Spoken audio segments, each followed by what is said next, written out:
sucker?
Can you dig it, you sucker?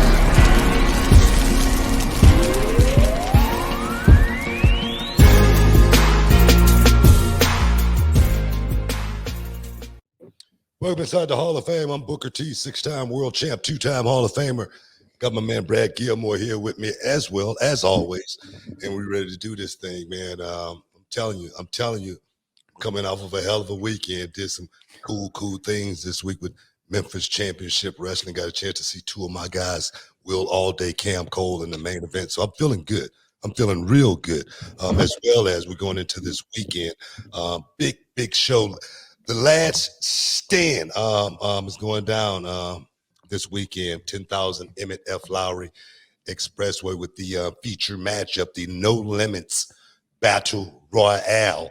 And I'm going to tell you right now, I can't wait for the people to get their champagne wishes and caviar dreams. Welcome again inside the Hall of Fame. All my guys there in the chat line. But Brad, how you feeling, dog? How you feel? Yo, I'm good too, Book. I came off a great weekend myself. You know, enjoyed last night. Had some Korean barbecue, which is always a favorite of you and I's. Yeah. Went down to the Rockets, saw them come back in the fourth quarter, which is why I'm repping today. Yeah. And I had my pop's 77th birthday was on Saturday. Awesome. We celebrated with the dear old dad. So it was good. It was a good weekend. Hey man, I just want to get something off my chest. You know what I mean? Before we even get started, I got to respond to Kevin Owens. Okay. Oh, yeah. Kevin Owens pretty much, he said a few things as far as me hitting the bag gingerly, the balloon thingy. And the thing is, I know Kevin Owens has been in a fight before.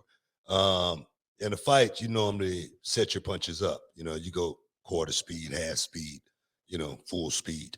That wasn't even quarter speed right there. You know what I mean? You set your knockouts up. Kevin Owens, KO, he should know that. But I tell you this, I got a little exhibition match that I'm going to be doing on March 31st. Little six-man tag, putting the band back together. Me and RVD going to throw one of my main guys, Ruthless Ryan Davison, and then we're going to do a little six-man tag match against world-class Revolution, those guys down there in Dallas. Show them what it's like to get in there with not just one Hall of Famer, but two Hall of Famers. And we're going to go out there. No, wait a minute. 3 Hall of Famers, because I'm two Hall of Famers in one. Okay. So and we're gonna have a little warm-up match just to make sure I still got the legs, make sure I still got the juice. And come Sunday, if the body's feeling right, if Stone Cold Steve Austin does not sign that contract, if he does not sign on the bottom line, Booker T will be ready, willing, and able, trust me, to step in and do somebody real good, real fast. Yeah, I saw what happened. Kevin Owens been talking down on Texas, which is always a no-go. You responded, and then he responded back on your birthday, no less. He called you out, which I thought was extra level of disrespect. Like, how dare you call out a legend on his day of birth? Yeah. You know what I mean? So Kevin Owens, he's going to have what's coming to him. Here's the thing. The two greatest territories for wrestling to happen, the two greatest areas for the best pro wrestlers to come out of. World class Houston wrestling. Yes. Well, yes, Houston, yeah, exactly. But I'm also talking about Texas, right, and Canada. Oh, okay. The two best regions. Oh, okay. Two best regions, in my opinion, Texas and Canada. And I love all our Canadian brothers and sisters. Most of them. The Trish Stratuses of the world. Yeah. Bret the Hitman Hart, Christian Cage, Edge, Chris Jericho. But nobody does it like the great state of Texas. We have Booker T, Stone Cold Steve Austin, The Undertaker, The American Dream, Dusty Rhodes, Shawn Michaels, Jake the Snake, Ted DiBiase, Terry and Dory Funk. I mean, come on. The list goes on and on. The Undertaker. The list goes on and on and on. So the last thing that you want to do is mess with Texas, Kevin Owens. Hey, man. And I got love for KO. He's a hell of a talent, hell of a worker, hell of a wrestler. Hell of a talent. Hell of a talent. Future Hall of Famer. Future Hall of Famer one day. But he's not in the Hall of Fame, let alone twice. One day they're gonna call us. One day they're gonna call his number. One day they're gonna call his number. And the thing is, you just gotta wonder if he's gonna have any friends left to watch him go in. That's what Kevin Owens is gonna have to worry about more than anything, because right now he's on an island on his own. He's and the thing is, I've said it before as far as pro wrestlers go. I say pro wrestlers sometimes they have to be selfish. I get it. I understand that. But Kevin Owens has crossed the line with Booker T. So like I say, man, I'm as soon as I finish up here, I'm going down, get some sets. I'm going to get some reps. Before I came up, I got me a few sets, a few reps. I put a little baby all on before I came up too, just so I can make sure I had a little shine gloss, baby. Into the program. Body beautiful. Yeah, body beautiful, baby. If my man Dale Bates out there, anywhere, if you listening, body beautiful, baby, since 1985. You feel me? I love it. Hey, I also want to give a shout out to my man DJ Trapaholics real quick. Shout out to Trapaholics, who he as well as his buddies from Pawn Stars came down and kicked it with us here at the World Gym Arena in Houston, Texas. We got to show them, how you do things Texas style. So I just want to give a big shout out to all those guys. I'm looking forward to talking with those guys more in the future. Heck yeah, man. Heck yeah. They were dope. They were dope. And real quick, if I can do one more plug, Book. Do you mind if I do one more plug? A couple minutes before you take a break, yeah. Also want everyone to go out there. If you're a James Bond fan, I have a new book out. I was on Chris Jericho's show this last week with Don Callis and Chris Jericho. So go give that a listen and buy your boy's book, man. I'm trying to expand the empire, Book. Hey, man. I'm trying to follow your lead. Hey, bro, you got to get out there. You got to hustle. You know what I'm saying? You got to hustle. You want to get fed, man. Closed mouth don't get fed these days. We got any super chats, man? No super chats yet, but I do want to remind everybody who's in the chat room right now, if you have any comments about what's been going on in the world of wrestling or MMA, you want to talk about that AEW Revolution show. What about UFC 272? What about Tony Khan? He bought Ring of Honor. Vince McMahon was on the Pat McAfee show. All kinds of craziness happened in the last week since we've been off. So if you want to talk about any of that, super chat your question. We will read it and we will respond to it right here on the show. Minute and a half. We got to take a break. But before we take a break, guys, I don't know if you guys watched the UFC this past weekend. Big fight went down. Colby Chaos Covington versus Jorge Masvidal. That's the way I like to say it. I don't know why I like saying it like that. Masvidal. But 4 for 4. Your boy went 4 for 4. And the only reason I didn't go 5 for 5 as far as the overall fight card was because for some reason I thought that Greg Hardy fight had got canceled. I don't know why. I don't know why, but I definitely was going to be picking against Greg Hardy as well. So, just think about it. I would have went 5 for 5, 5, 5, 5. It would have been a monster weekend for me. And that's what I'm talking about, man. Sports Map Elite, guys. If you want any knowledge as far as what's going to happen, fights on the rise, MMA battles on the rise, check out your boy. And I will steal you 90% of the time in the right direction. Hey guys, we got to take a break. You're in the Hall of Fame. We'll be back in a minute.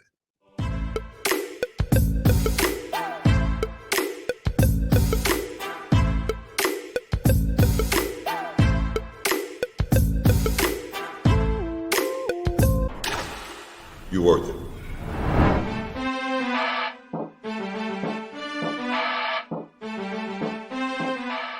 Walker Texas Ranger handles the bad guys with a roundhouse kick. I'm Jim Walker, Walker Texas lawyer. I handle the insurance companies with a roundhouse kick to the wallet. If you've been injured in a car, truck, or motorcycle accident, give me a call at 713-552-1117 or visit my website at walkertexaslawyer.com. You'll be glad you did. Why would you call anyone else?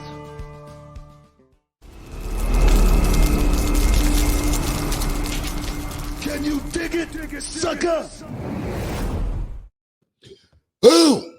Welcome back inside the Hall of Fame, guys.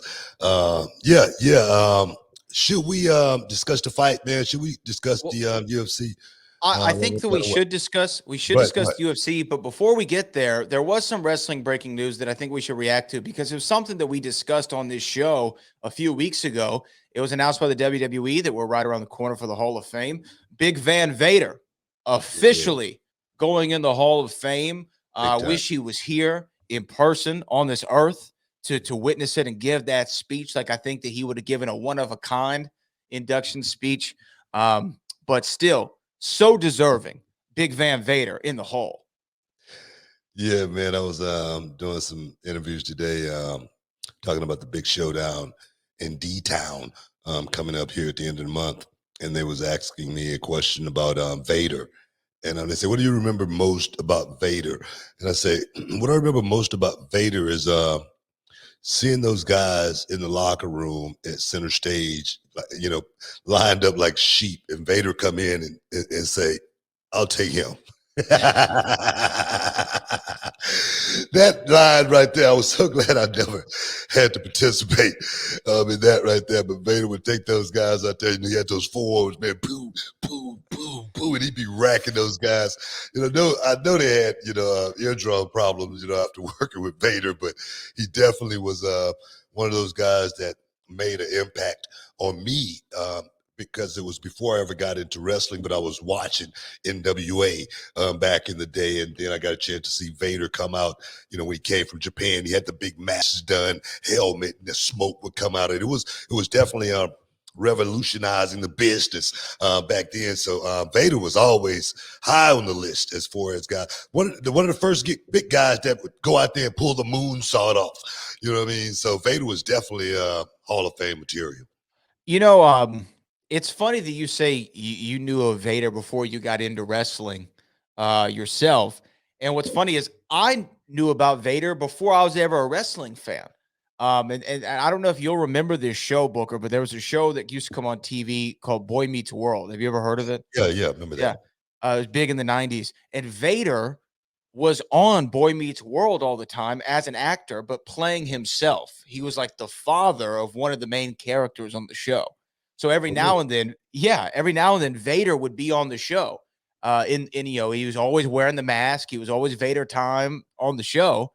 Wow. And that's how I first saw him. And then when I got into wrestling, I started watching it. He had come into WWF back in I think it was 98 maybe. And he was working a program with Kane, I remember. And I was like, oh my God, this is a real guy? This is a guy from Boy Meets World, And then I go on to realize how much of an impactful career Vader had years before. Like you said, with the Mastodon helmet, what he did in Japan, what he did in WCW.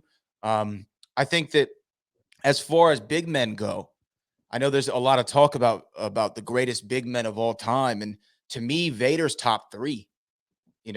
Vader's top three big men, maybe top two, because when you talk about, there are a lot of people talking about Keith Lee over these last couple of weeks, how agile he was for a big guy.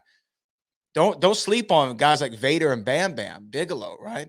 These were guys who could move quickly, do a lot of stuff that they shouldn't even be able to do. And Vader was before his time. And Vader would have been a Hall of Famer in any generation. If he was wrestling now, he would have been a Hall of Famer. Definitely high praise to Vader. Like you say, one of the best big men that to ever do it. I got to throw the big boss man in there too, though. Big boss man. Big boss man can move, man. He can, as well as Mr. Hughes. Mr. Hughes can move. Yeah, What was crazy about Boss Man is, if I can say, when he was in his first run in WWF before he went to WCW, when he was Big Boss Man there, he was big. Like, he was north of 300 big, right? And he was faster when he was bigger. Because when he came back to WWF, he was a little bit slimmer. He was still a big guy, but he was slimmer. He was older. But young. Yeah, but you don't. Yeah, you talking about young. You got to go back to Big Bubba Rogers, managed by Jim Cornette. Houston Wrestling, man. That's the real big boss man, Big Bubba Rogers, and he was even bigger back then and could still move just as quick. You know what I mean? So you got to do your research, bro, because he was definitely truly one of the best big men. But there again, Vader, congratulations to Vader family for actually seeing him actually take his place inside the Hall of Fame, because there again, I think Vader is well deserving.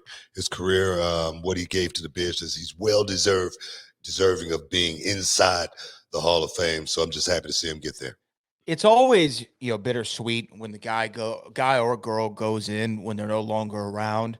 But if anything, what it does is it lets fans like us and people who knew them like you get to relive those great moments and remember the great matches of Vader's career, or Macho Man Randy Savage, or Chyna when she went in a couple of years ago as a part of DX. You really are able to have a newfound appreciation for them. And I think that's the coolest thing of the Hall of Fame. Because I remember in 2004 when they kind of brought the Hall of Fame back and they were inducting guys like superstar Billy Graham and Jesse the Body Ventura. These were guys way before my time.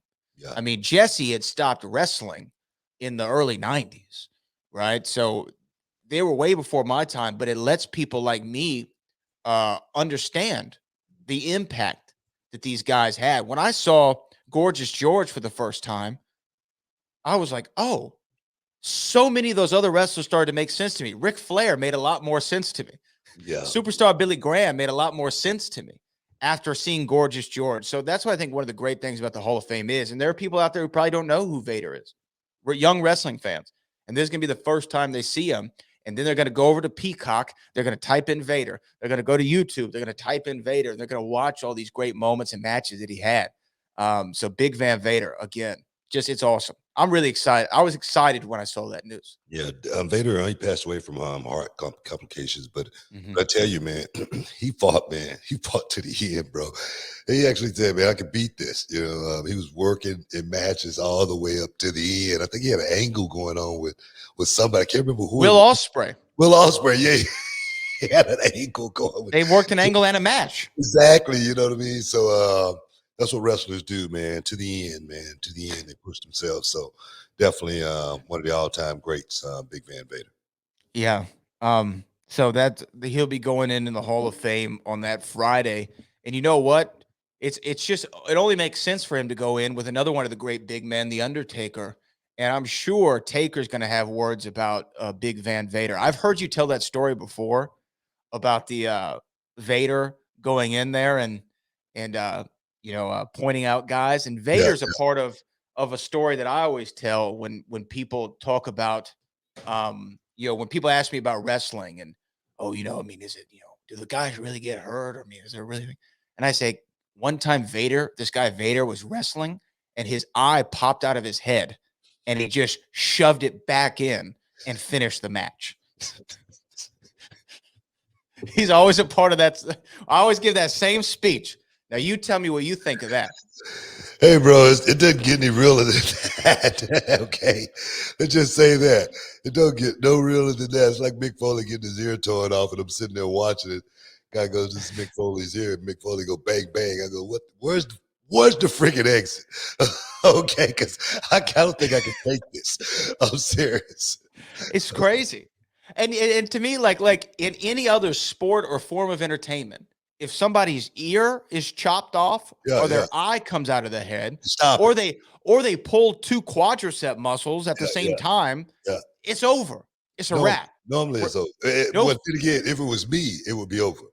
Well, but no football player, basketball player, baseball player, boxer, fighter, nobody would continue through that. Wrestlers are a different breed of people. Yes. They just are. And Roland Curtis. Hey, let me say that again. Most wrestlers, okay? Let's put that out there. Most wrestlers, because You are not most. I'm tapping. You're not most. Roland Curtis Super chat with the $20 super chat. Appreciate it, Roland. Said Big Van Vader was the father of the huge school bully on Boy Meets World. Vader going in now is a nice touch because of that moment when he roughed up a foreign media guy to protect The Undertaker, the WWE title, and the business. I think I know this story, but I got to read about it. I remember something about they were overseas and he got in trouble. Yeah. They was doing like a talk show, and Vader pretty much pulled the Dr. D. David Schultz. Yeah. And I think he almost got detained or something like that.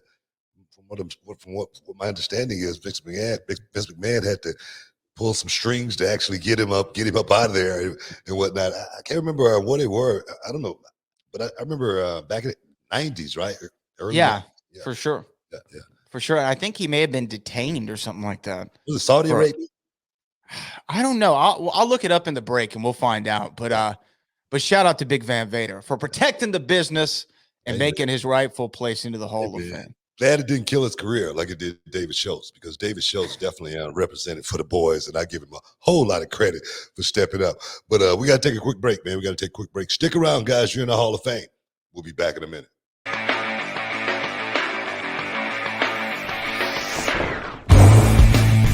My name is Nathan Wasser, and I'm from Toronto, Ontario, Canada. I came down here to Reality of Wrestling to improve my training and get myself more experience learning from the absolute best.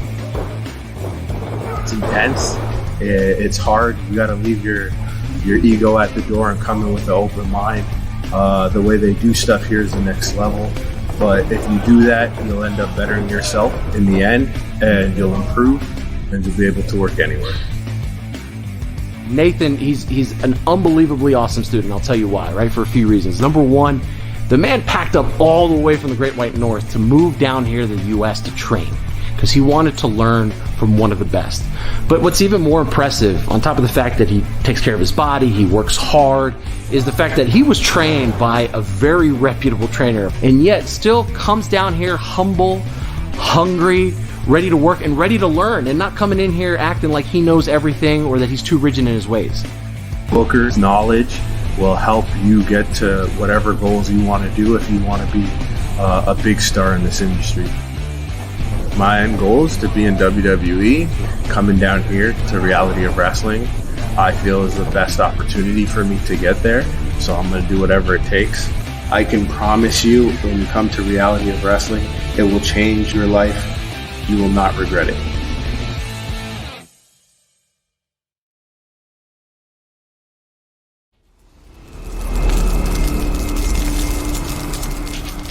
Can you dig it, sucker? Welcome back inside the Hall of Fame, guys. Yeah, we just rolling along, getting a little something in. Hey, are we ready to talk about this or what, man? But you look like no, you look like you got something on your mind. I don't have anything on my mind. What is it? What is it? No. I know you got something.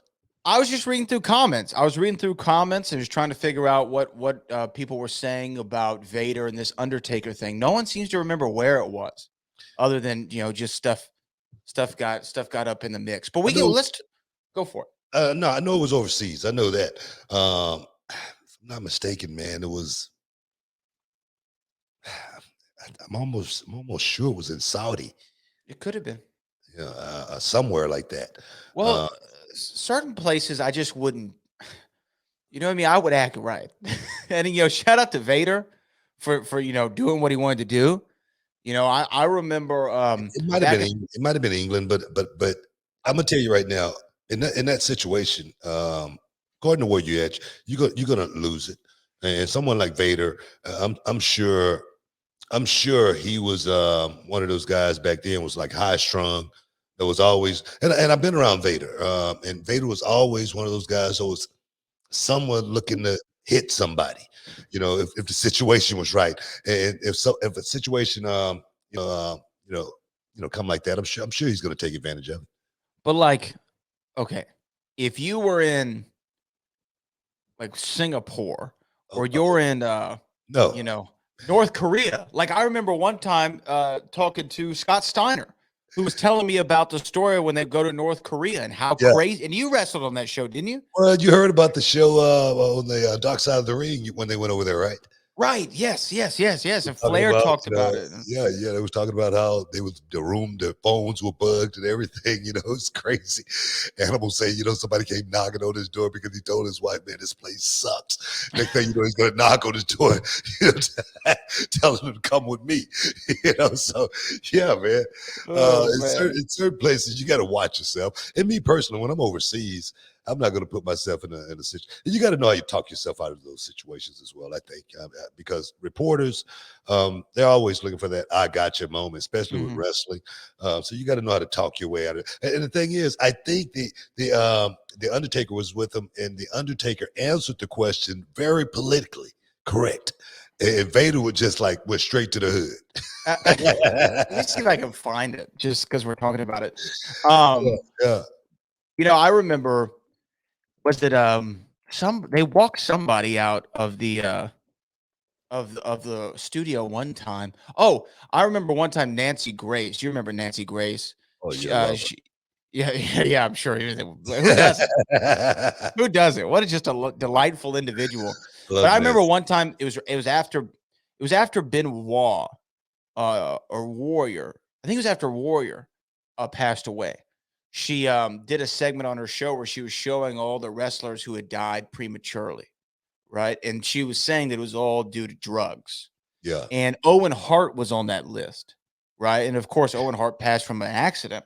And I remember, and shout out to Sam Roberts and Jim Norton, they talked to her about that. And I remember they kind of yelled at her about it. She was really upset that day too. And she was upset, and she just got up and walked out of the interview. Yeah, she stormed out. Yeah. So shout out to Jim and Sam for that one. Because again, look, if you're gonna talk about it, you gotta be willing to be corrected. I tell you, man, she was highly upset on that show, man. She did not appreciate that ambush at all, because that's exactly what it was. And I liked it because someone like Nancy Grace always putting someone on the spot, asking some of the craziest questions. So definitely to see her with the tables turned on her, it was beautiful. I loved it. I did find this clip of. Do you want to see Vader? See it. Okay, so this is Vader. Let me share my screen here. I did find Vader here. Where's it at? What did it come from? It's on YouTube. It looks like it's in some Middle Eastern country. I recognize the Arabic writing, and the host looks like he may be of Middle Eastern descent. But tell me if you can hear this. Type of money we make. I can hear it. Enjoy the type of fame and lifestyle that we enjoy. So I find your remark and your question insulting. It's not my question. It's somebody. Does that fucking feel fake, huh? Does that feel fake? Hey. Does it? Oh, no. Just. Why don't you come down tonight, and before I kick his ass, I'll kick your ass. Okay. All right? Just calm down. Hey, we're not here to be insulted. I'm not here to be insulted. Okay. Oh, brother. He did not know what to do. No, he didn't sell it at all, though. He didn't sell it. He didn't sell it because he was looking like, brother, do you understand what you're doing here? You're about to get, locked up and, tortured, in about 3 minutes. That's the look that I got from that guy, because he did not look scared, because I'm sure something could have happened really, really bad for Vader on that television show. Thank God it didn't. Thank God it didn't. It did, though. It does have that, the interview that you showed me, which is my favorite thing ever in the history of YouTube, is the Mike Tyson in Canada interview of just, if you got to know, as somebody who interviews people as you do, you got to know who you're dealing with and what questions you can ask and what topics you might want to avoid. Well, I'm gonna tell you right now, Mike Tyson, he put himself in a situation and he handled it, appropriately. Because Mike Tyson was doing a book tour. Mike Tyson was going over there to, pretty much celebrate, that book tour. His first, no, I mean, his stage It's a tour, stage show, yeah. yeah, and the first one in Canada, and definitely was blindsided. And I think Mike Tyson handled that totally appropriately. In this situation right here, you just do not want to put yourself in situations like that. Seriously. Yeah. So, you know what though? Again, shout out to Vader. Shout out to the guy who did not sell it whatsoever. It is a great YouTube clip that will live forever in infamy. And I appreciate whoever you know what I love about stuff like that though? I love that somebody had the wherewithal to record that on some VH, because you could tell that's recorded off a VHS tape. No, that was television, bro. I mean, that was high, you know, superior quality. It wasn't like a No, I know. No, I'm saying I know it was on TV, but I'm saying somebody taped the television show on a VCR. You can tell because it has tracking lines at the bottom. So somebody taped. So whoever had the wherewithal to tape it and then upload it to YouTube 10 years ago, I really appreciate you, because I would have never seen that in another way. Hey man, there again, Vader going into the Hall of Fame, Undertaker stepping inside the Hall of Fame. I'm wondering who's next. That's the question.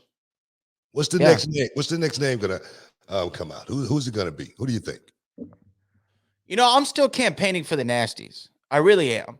I've been campaigning for a couple of names. One's the Nasties, that you've been really high on. Ken Shamrock's another name. Stacy Keibler, I think, should make her way into the Hall of Fame one day. I don't know if anyone agrees with me on that in the chat. Y'all can let me know.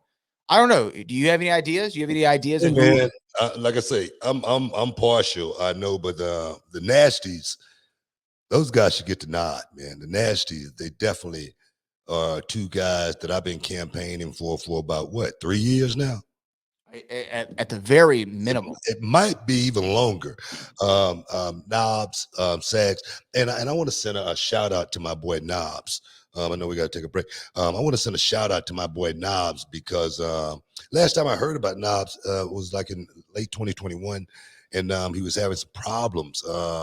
He had got put in the hospital, emergency situation, and I gave him a call. And I got a response back, but I still have not heard from my brother from another mother. So if anybody got any updates on my boy Brian Knobs, please let me know. But there again, Knobs, Sags, two guys who definitely should be stepping inside the Hall of Fame one day, and hopefully that one day will be very, very soon. I agree. There's so many great tag teams too. Who what's weird though? I did see an article. Was it on Rolling Stone? It was on some website that's a known name. And this was months ago. But they were campaigning for a tag team to go in the Hall of Fame. But it was the most random. It wasn't the most random team, but it was a weird team. It was the Killer Bees. Yeah. I don't know about the Killer Bees in the Hall. Oh, I mean, man. they're a great tag team. Killer Bees made a hell of a mark in WWF back in the day. Yeah, those guys. You think Hall of Fame level? You know what, man? Those guys did so much more than WWE, WWF. Mm-hmm. Yeah. I'm talking about their accomplishments to the business. What's that? B. Brian Blair and Jumping Jim Brunzell. Those guys. I mean, it wasn't hard for me to remember the names because I remember what those guys did for me as a tag team. When I watched them, they really made me excited about what they did in the ring. And there again, they were guys who were in the business before the WWF. So B. Brian Blair, Jim Brunzell, those guys definitely should get their props one day inside the Hall of Fame. Guys, stick around. You're in the Hall of Fame. We'll be back in a minute. Judge a book by its cover. You can look at someone and just like, say, for instance, I had a kid came to my school when he was 17 years old. And I asked him to get in the ring and to do one roll, do a right roll, a left roll, and do a front roll, kind of like my 8-year-old kid does. And he couldn't do it. And I was like, man, you might want to try something else. I don't think this is going to be for you. I said, I tell you what, when you're 18 years old, come back. And he left, 18 years old. Kid came knocking back again. And I say, let me see you try those rolls again. He couldn't do those rolls, worth of crap. I said, I tell you what, go work out for 6 months and come back. All right? Kid worked out as much as he could, came back 6 months later. And I said, let me see those rolls. Still can do those rolls. I said, why do you want to do this? And he said, I've been wanting to do this my whole life. And I said, okay, I'm going to sign you up. Signed the kid up. He sat on the sidelines for maybe 6 months to a year, and he was training, and he was just taking notes and taking notes and taking notes. Finally, we had a show, and the kid couldn't show up. And I said, hey, man, I'm going to put you in a match tonight. All right, just get in the ring. Let me see what you can do. He got in the ring. He showed me a little bit of something. He looked okay. Still couldn't do those rolls, okay? But he looked pretty good in the ring. Next thing you know, next show, I put the kid on the show again. He went out and did even better. Next show, he did even better. And it just started rolling after that. And he became the Reality of Wrestling champion. He was the champion for a year straight. Nobody could beat him. But he still couldn't do those roles. So I learned to say you cannot judge a book by its cover. Can you dig it, sucker? Boom! Welcome back inside the Hall of Fame, guys. What we got, man? What we got? Well, I mean, if you want to, I think this would be as good a time as any. Yes. To talk at least about that main event from the UFC 272. Unless there's anything else on that show that you wanted to highlight. I mean, we definitely got to highlight Edson Barbosa being a guy who, he's hit that wall, man. I mean, he's at that point now to where it may be time for him and Dana White to perhaps have that talk. And the thing is, does Edson Barbosa still have, fighting skill? Of course he does. Can he go out and still perform at a higher level than I? Of course he can. But the game, the fight game is definitely about levels, even though Edson is not like a 40-year-old guy. He's still got a lot of miles, a lot of wear and tear on the body, and definitely it's beginning to show. So you got to wonder what's next for a guy like Edson Barbosa. I mean, what does he fit in the UFC right now? You tell me. Well, a lot of these guys, when they get to this point in the career, they can go one of two ways, right? They can go out and perhaps find greener pastures elsewhere, because a lot of times these guys at this point, they can go to the Bellator. They can have a little bit lighter competition, actually a little bit better payday, because Bellator has to overpay these guys in order for them to come over. Or they go the way of somebody like a Don Cowboy Cerrone, who is a name in the division, who is always going to be there when you call him, and transition to a point in his career to where he's there to pick up a paycheck and honestly kind of put guys over, right? And I don't see another world title run for Edson Barbosa. I think that he's had a hell of a career inside the octagon. He's had a career that a lot of guys wish they could have had. There's so many guys in the UFC that you've never heard of. Edson Barbosa made sure you knew his name. So if it were to end here for him, it's also not a bad thing. I do think that talk needs to happen. Yeah, definitely. Definitely warrior, Hall of Famer, guy who definitely laid on his shield as for late, put his shield in front of him inside the octagon and went out on it as well. But I tell you, he definitely may need to think about what's next. Man, after a brutal fight with that young kid, Bryce Mitchell. And I don't know a whole lot about Bryce, but I've been watching as of late that this kid is all about going in there and wrestling and not minding, not one bit, getting into a fight. that right there, man, as well as he's young. That's the difference.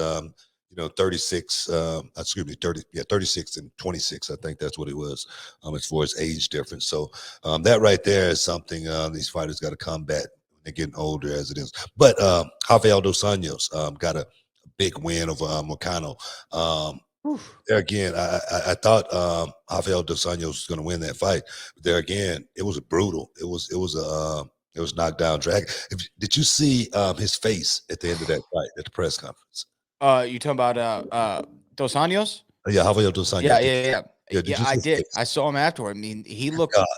And the thing is, halfway through that fight, like round, was it 3 maybe? Yeah. It looked like he was about to get Moicano out of there on a few occasions. And then every time they go back to the corner and come back for the next round, Moicano looked like he had a little jolt. I don't know if they put some vibranium in him when he was sitting there in his corner, but the brother came out and started swinging. And in that 5th round, he was landing so many great shots in the first 30 seconds of that 5th round on Dos Anjos. I thought, man, what a comeback victory that would be. What a fight, though. That's why RDA looked like that. Man, no, that's what I'm saying. I mean, when they say the fight game, you can't call it a game. Yeah, because that's real, bro. That dude had pain written all over him. Sure. I can only imagine what the recovery would feel like, after something like that, because that was just all out war. But hey, man, big ups to the brother for going in there and doing it like that. But that game, man, I always say it's the roughest sport I've ever seen. I've watched boxing, I've watched, kickboxing, throughout. I watched karate, tournaments. But this mixed martial arts, man, it is the roughest thing that I've ever seen as far as combat going. These guys go out and give you 100% of what they got every time. So much respect to guys like Rafael dos Anjos. The main event, Colby Covington versus Jorge Masvidal. This fight right here is a fight that's been, in the making for a long time. These two guys, the best of friends and the worst of enemies. Those normally make the best fights. But this fight right here, I'm not saying it was a bad fight or anything like that, but it definitely didn't excite me a whole lot. I didn't get a whole lot out of it throughout the whole 5 rounds. You can beg to differ with me here, maybe, but what did you get out of it? Well, I'll say before I give you my thoughts on the fight itself, sometimes Dana likes to throw out this thing where he says, this Vince couldn't write this story. I've heard him say that a few times, right?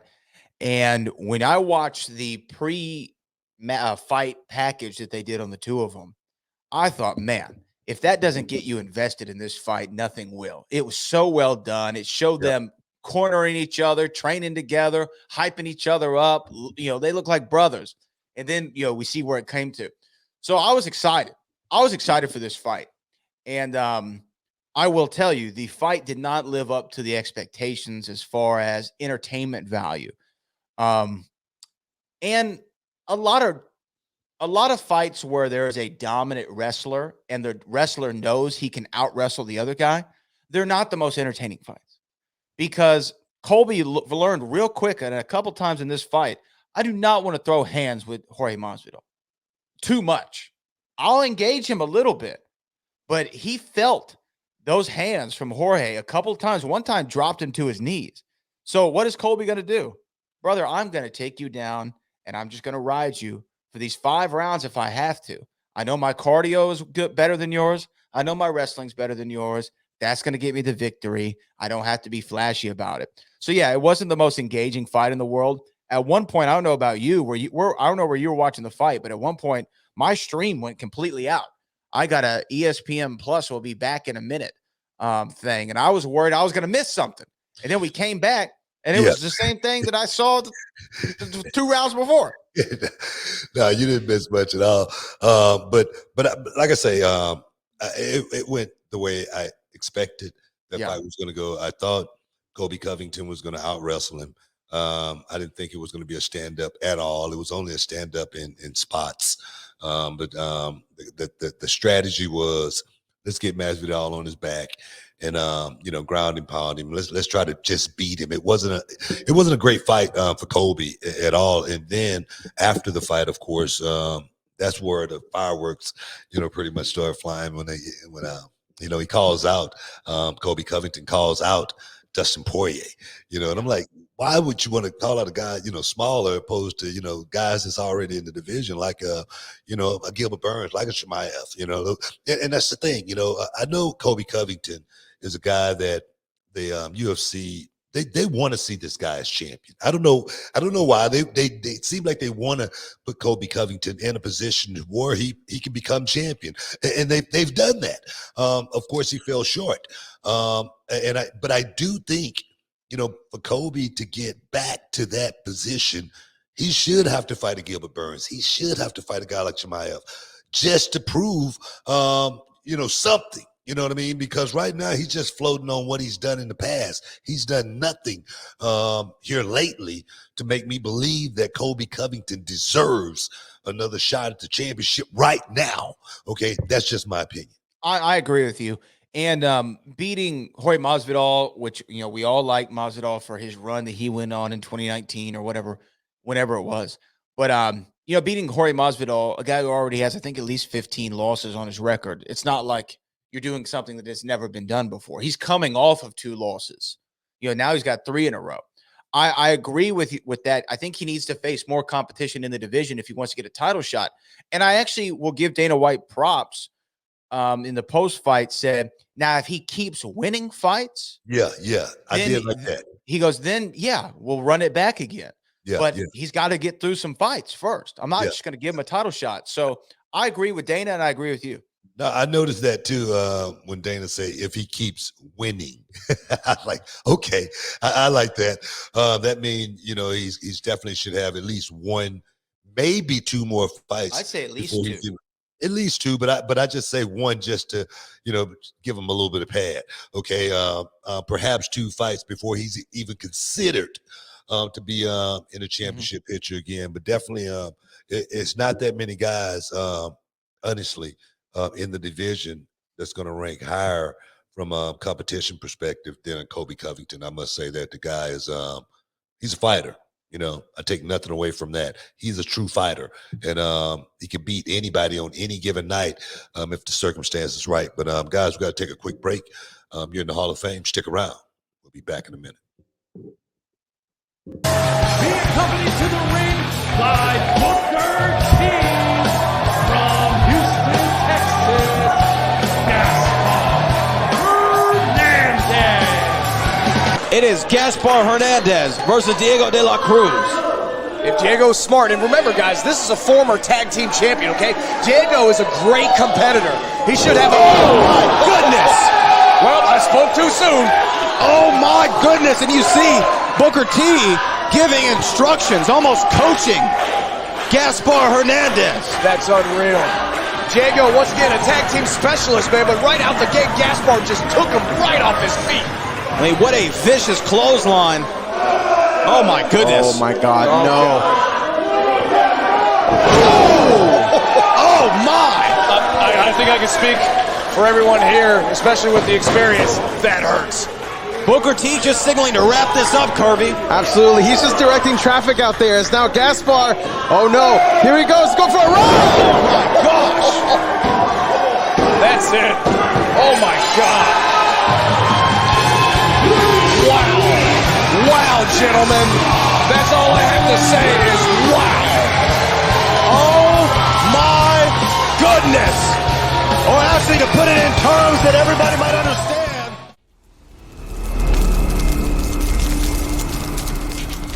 Can you dig it, sucker? Welcome back inside the Hall of Fame, guys. Brad, I know you was telling me something earlier that you want to bring something up, something I said about it, some time back. But I want to bring something up that I said as well. Just I don't know, a few weeks back, 3 weeks maybe. We were talking about Cody Rhodes, hiatus from AEW Wrestling, and all the news clippings were like all over the place as far as Cody Rhodes is going to be joining WWE imminently. It was one sure of those, thing. It was one of those type of deals, and I said, Cody might be coming back, but I said I don't think it's going to be anything that's going to happen tomorrow. I don't think there's anything that's going to happen on the next pay-per-view or anything like that. I think that's what I said. But I say I'm sure it's a chance that Cody could be coming in. And it still might be a chance that Cody's going to be coming in. But I did not think it was going to be like the Brian Kendrick switch. I think that's exactly what I said. Am I correct here? Very close. I didn't think it was going to be anything like that. And now we see that has come to fruition. Okay, there again. What do you think about that? The situation that going on right now with Cody Rhodes, as far as he's in, he's out, he's in, he's out. The speculations around all the rumors being flown around. What do you think about it? I really don't know what to think about it. I've never seen well, let me not say never, but I can't recall a story in recent memory dealing with where a talent was going to end up. It was so cloudy. I remember when the story dropped that his contract had expired. We're like, oh yeah, but he's going to end up back in AEW. And then this whole thing drops of he's released from AEW or he leaves AEW. And you're right. Every single report was he's going to be at WrestleMania. He's signing the WWE. It's a done deal. And then you hear, people say he's on the WrestleMania card. Now the creative has been told to take him off the WrestleMania card. And this, that, and the other. Too much, man. Way too much. I don't know what to believe. Somebody in the chat just said, I want to give Sean Mega said he thinks Cody's going to show up on the post WrestleMania Raw. I'm not so sure that he even ends up in WWE, to be honest with you. I really don't know at this point. The other thing is, and this is kind of in conjunction, is Tony Khan just bought Ring of Honor Wrestling, right? And he, in a post scrum yesterday for AEW Revolution, said he intends to keep Ring of Honor as a separate wrestling company that he is going to do the booking for and have this separate wrestling company to AEW. Now, we can debate what kind of sense that really makes, because I'm not exactly sure. But maybe Cody Rhodes becomes the face of Ring of Honor Wrestling. I don't know. I think all options are on the table, and that's not how I felt 2 weeks ago. 2 weeks ago, I thought he's in WWE. We're going to see him in a couple weeks. Now, I think everything. I don't know. I'm not going to speculate, especially on Cody being the new face of ROH. Seemed like anything. Seemed like he was stuck around with AEW, till the sale was complete, and then something happened, boom, and I'm just saying, from a storyline perspective, I'm the new owner. I'm running it now. One of those type of deals, okay.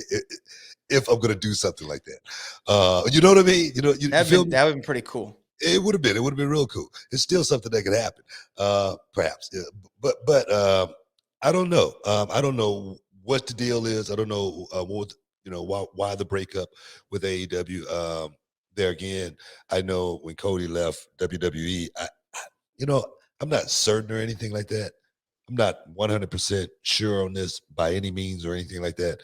But I can only speculate that WWE would be the last place that Cody would have thought he would be coming back to in less than 3 years. I agree. I could be wrong. But there again, if the door is open for Cody, I think it would be a great move for Cody to step right in that forbidden door and shake things up, because that would be a major shakeup. Cody Rhodes stepping back in WWE, just because of, we hear all of the stories, you know what I mean? We hear all of the rumor about, the toxicity. That's the word, right? Toxicity. That's right. Yes. Of the WWE, and when people leave, they say, man, this, that, whatnot, and the other. So I don't know, man. That's why I say I didn't think this thing was going to be as quick and as smooth of a transition as most people perhaps thought it was. Yeah, and I think you called it right. I mean, there's a few voices in the quote unquote wrestling media that if they say it, I'm like, okay, there's probably going to be a good chance that's going to work. And some of those sources were saying it's a sure thing. And now those same sources are saying WWE doesn't know what Cody Rhodes' status is. And maybe this is Cody playing the field and wanting to cause more of a mystery around where he ends up, so that if he eventually shows up in WWE, it's a bigger surprise. I don't know. I really don't know, but I like it. I see we got a super chat. We do. This is from Cali Toenail. Vince was asked if he has the "I know what you want better than you" attitude. He said no, he doesn't push talent. The people, him/focus group and talent. That's a little hard to swallow, especially the people. Cali Toenail is referring to the interview that Vince did with Pat McAfee, where he said, they have a focus group every single Monday and Friday night. The live audience tells them who to push and who not to push. Is that your experience in wrestling, especially in WWE, that normally the people, if the voices are loud enough, that's who you push? Well, I can honestly say that the people always kept Booker T in a position on the card. Facts. And that's just, like you say, facts. The fans always cheered for me. They always was, in my corner. They, no matter whether, just like, say, for instance, this many years later, they're still saying, man, I should have beat Triple H at WrestleMania. You know what I mean? So the fans were always the reason why I was in a certain position. And that was in the Global Wrestling Federation. When my brother and I first started, then the WCW, same thing, because we started at the bottom rung in WCW. We won no matches, okay? And then, we established ourselves, and then the same thing in the WWE. Yeah.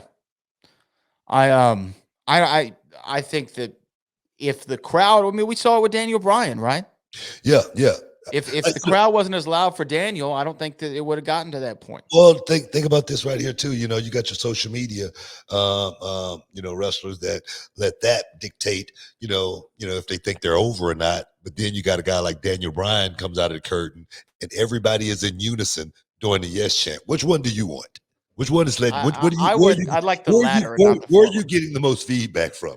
For me, when I came out, I would raise the roof back in the day, and you can go back and watch the footage. Everybody in the arena would be raising the roof when Booker T came out. So I think for me, that right there let the company know that, hey, this guy, he's got something, and he's got something different than everybody else got on the roster. You know what I mean? So let's push this guy. Yeah. I love it. And you know what? It's even people can talk about Brock all they want to. When Brock Lesnar comes through that curtain, there are very few reactions that are as loud as Brock Lesnar's reaction. So I love that. By the way, Brock was doing some media over the weekend, and he was actually with Peter Rosenberg on his New York radio show. Really? With Michael Kay. Yes. And again, another thing that we learn about Brock Lesnar. He is a fan of the shows Seinfeld and Friends, which he calls the Friends, by the way. And he says that Monica is his favorite character. Now, this is just a different level of Brock Lesnar that I never thought that we would get. The man is a machine. I love everything that Brock is doing right now. I hope he wins at WrestleMania, and I hope he never retires. I just wanted to throw that out there. Well, he's going to retire. I hope he never retires. Let me just get that out. Like Flair, I'll never retire. Look here, he's retired. Well, that was the other thing, though, that he said on the show with Peter Rosenberg. He said when his contract was up in 2020 and he lost to Drew McIntyre at Mania in front of no people, he said he thought he was retired then. He considered himself retired. And then Peter Rosenberg asked, well, what brought you back to wrestling? And you know what Brock said? What's that? Cha-ching. Hey, bro. Hey, man, you don't want to leave no money on the table. That's just life. You know what I mean? You don't leave money on the table. That's just part of what we do as human beings, especially as men, taking care of our families. We do not leave money on the table. We go and pick it up. And we do what we got to do to do that. And that's just life. I'm sorry. But I'm like that with my family, man. I got to get out of here, and I got to go to Scotland in a couple of days. And do I want to go? Hell no. I don't want to go, but I know it's a check waiting on me. A whole lot of green ducats. Well, the ducats over there ain't green, but it's a lot of them. What color are those ducats? Well, they're different colors. You know what I mean? The money's got, a little orange, this, that, a little whatnot, and the other. Oh, yeah. like pesos, right? Not like Japanese money, kind of. Yeah, Japanese money. Okay. It's not our last segment. We got one more, don't we? No. We got two more. Oh, we got two more? Yeah. One more. Stick around, guys. You're in the Hall of Fame. We'll be back in a minute. About yourself, as far as that grind, how much do you actually embrace it? How much do you actually feel like that is a part of this journey?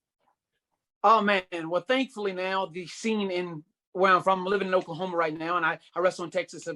Thankfully now the scene is kind of growing with the streaming platforms, with places like Reality of Wrestling down there in Texas. You get a bigger buzz here, but for years it was hard, and so you had to get out there and travel. So there'd be many a nights where I was on the road by myself, 7, 8, 9, 10-hour drives there and back, sacrificing time with my family, sacrificing time at my real job, trying to just make ends meet. But when you really love this, and I tell people this all the time, some people just love coming through the curtain. You can't just love coming through the curtain. Yeah. When you really love this, you fall in love with the ground.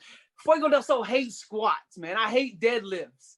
But if you really love this, you got to learn to love all of it. Every facet of it, every bit of sacrifice, every bit of time that you're losing with birthdays, loved ones, all of that. Yeah. When you really want it, when you really sacrifice, and when you start to see it pay off, you realize all of that is worth it and then some for this. Can you dig it, sucker? Welcome back inside the Hall of Fame, guys. We got to get ready to get up out of here in a minute, man. This is it. I think it's going by quick. And when I say quick, I mean quick. But just want to thank you guys for stepping inside the Hall of Fame, getting your champagne wishes, caviar dreams. We see a lot of people talking about the shop, and we still waiting on them T-shirts to come in, man. But they are on order. And you guys will see the finishing product real soon. Hopefully, when I get back from Scotland, Aberdeen, Scotland, the product will be finished and raring and ready to go. Brad, I see we got a super chat. We do. Allow me to get to that super chat here right this moment. This is from Roland Curtis. Owen Hart would be a great inductee this year. Do you remember the Camp Cornette stable? Jim Cornette, Big Van Vader, Owen Hart, and the British Bulldog? Perhaps Jim Cornette should induct Big Van Vader. Of course, would love to see Owen in the Hall, but I don't think that's going to happen just for some family issues. I don't think Martha Hart, his widow, is into it. I think they put a halt on that. But I'm sure sooner or later, because Owen, he deserves a spot inside the Hall of Fame. He really does. Inside the WWE Hall of Fame, he really does. Just because he put in so much work in that company. So yeah, hopefully it'll happen. We do have another super chat here that's from Unify Rex. Hey, Book, back at Royal Rumble 2020, I sat front row next to stage for the first time. Just wanted to thank you for taking time to shake my hand and giving me a small convo. Hey, bro, that's what I do. I always, gauge myself on conversation that I had with people 20 years ago. I'll see them again one day, and they'll say, hey, man, I met you on such and such. And I go, was it nice? They goes, yeah, man, you was a cool dude, man. And so that for me right there, I appreciate it. Hopefully it made your moment. Now, Book, we will be back to talk more about things in the world of wrestling because we had a big AEW show that went down last night, AEW Revolution. Tonight is Monday Night Raw. We are on the road to WrestleMania. Pat McAfee is going to be wrestling Austin Theory. Johnny Knoxville versus Sami Zayn's official for WrestleMania. The celebrities are out this year. Logan Paul is going to be involved. But here's the thing. I don't want to talk about WWE right this second because there was something you said. It was actually in 2020 that proved to be factual last night at AEW Revolution. Now, I know you were on the road last night in Memphis. I'm assuming you didn't get to catch the show. I didn't. You didn't. Okay. I'll send you some clips so you can get caught up on some of the major moments. I saw some of the clips on YouTube. Well, here's one thing that you said. Now, there was a legend who left WWE in 2020 and joined AEW. Yeah. He showed up on Winter is Coming. I remember that. His name, the Icon Sting. I think I know where you're going with this, yes. So back then, when Sting debuted, and somebody on YouTube will find it for me, because I was trying to find it today, but I didn't have all the time in the world. I said to you, Book, why would Sting want to continue to wrestle, especially when he's already in the Hall of Fame. His legacy is set in stone. Why would he want to wrestle, especially even at his age? He's in his 60s. He's got spinal issues, right? Yeah. And you said a couple of things, but the main thing that you said is, look, bro, Sting wants to be like all these young guys, and he just wants to jump off of something. That's what you told me, right? That. And you said it in jest, but you were serious at the same time. Yeah. And last night, I'm sure you saw the clip. I did. And here's a fan cam right here. Sting decided, we're playing this on the screen for the viewers of the show. He decided he wanted to jump off of something. And here he is at AEW Revolution, and there he goes through 3 tables at 63 years old. I think he is almost 64, or is he 63? Yeah. Sting did it.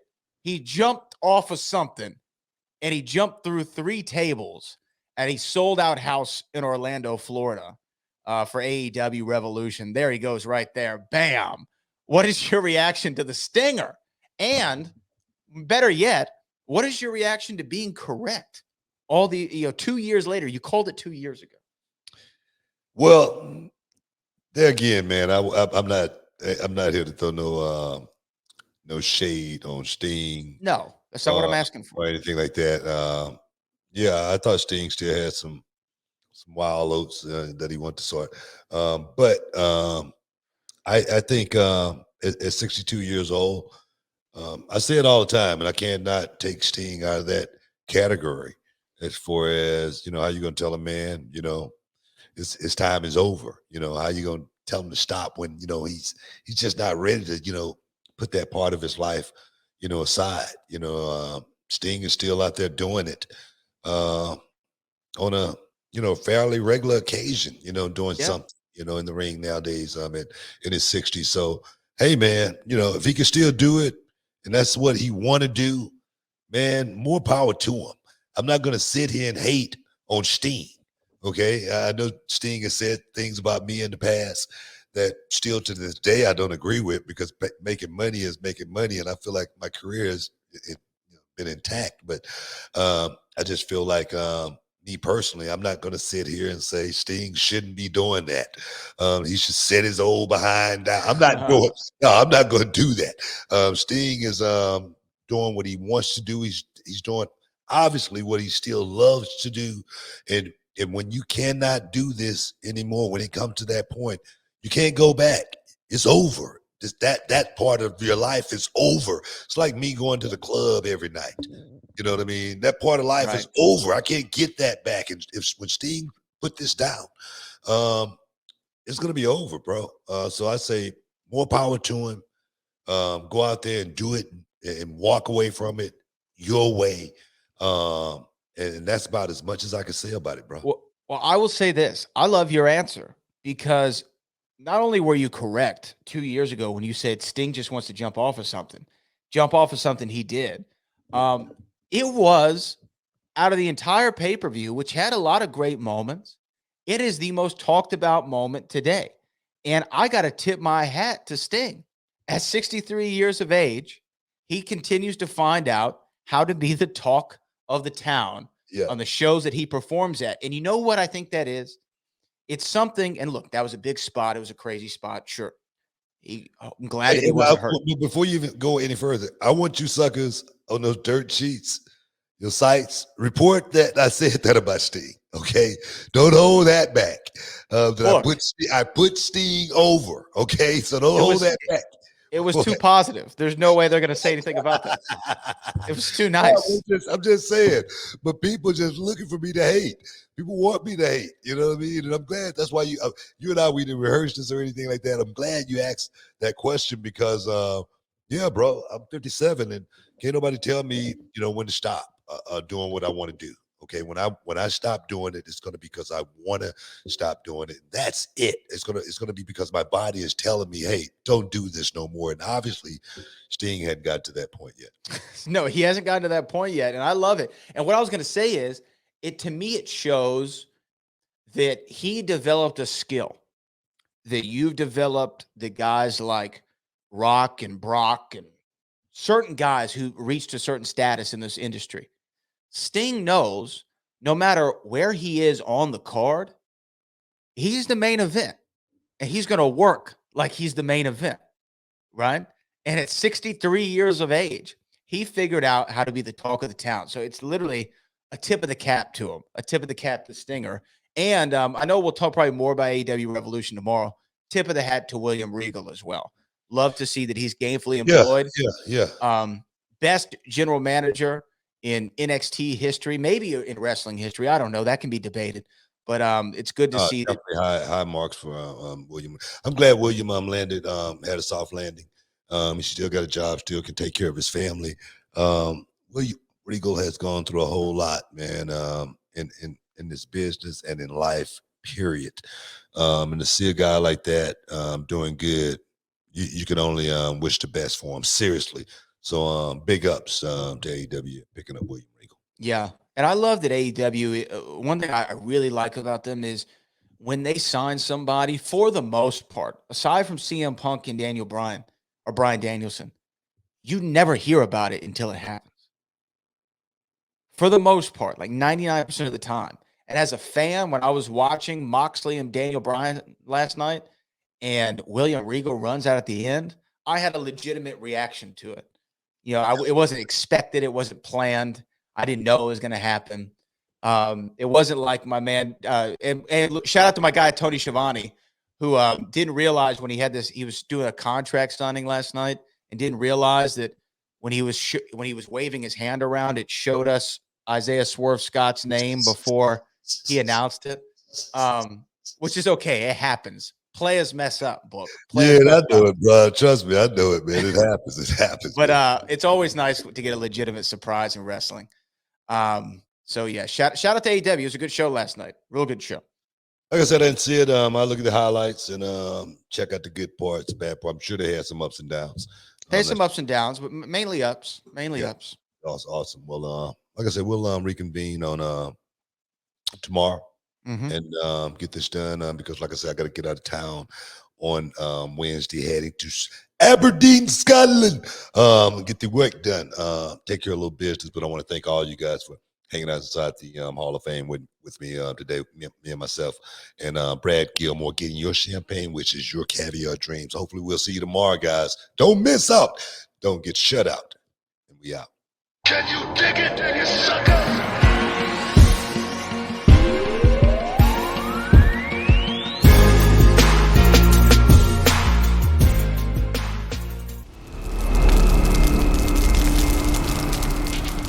Can you dig it, sucker?